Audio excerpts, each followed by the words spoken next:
Liantsoa anarako, biologiste momba ny tontolo an-dranomasina. Io tantaraiko anareo androany dia ny andro niainako tsara indrindra, tsy tetỳ ambonin'ny tany. Rehefa ianao midina any ambanin'ny ranomasina dia tontolo hafa mihitsy ny idiranao. Izay rehetra tsy mamikitra amin'ny tany dia manidina daholo, ary izay rehetra jerena dia tsara loko daholo.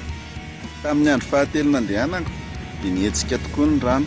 Sarotra amin'ny fahitana fa 2 metatra ianao vao mahatazana ny zavatra. Sendra andihana trondro tsara loko anefa tamin'izay, ary nitodika nijery an'zareo. Rehefa nitodika nitady ny namako dia tsy nahita n'izaniza intsony very 5 metatra any ambanin'ny ranomasina. Toromarika raha very ianao dia mila mijery manodidina anao mandritra ny 2 minitra. Aorian'izay raha ohatra tsy mahita namana dia mila mandeha miakatra ampilaminana makany ambonin'ny rano.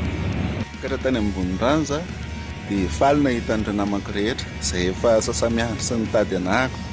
Hofehiny amin'ny fianarana sy amin'ny fiainana amin'ny ankapobeny, ny zavatra voalohany tokony hananana dia ny fanetretena, satria bitika tsika eo anatrehan'izao tontolo izao. Ary ny voalohany tokony ho fantatra dia ireo toromarika lesona navelan'ireo teo aloha. Velo.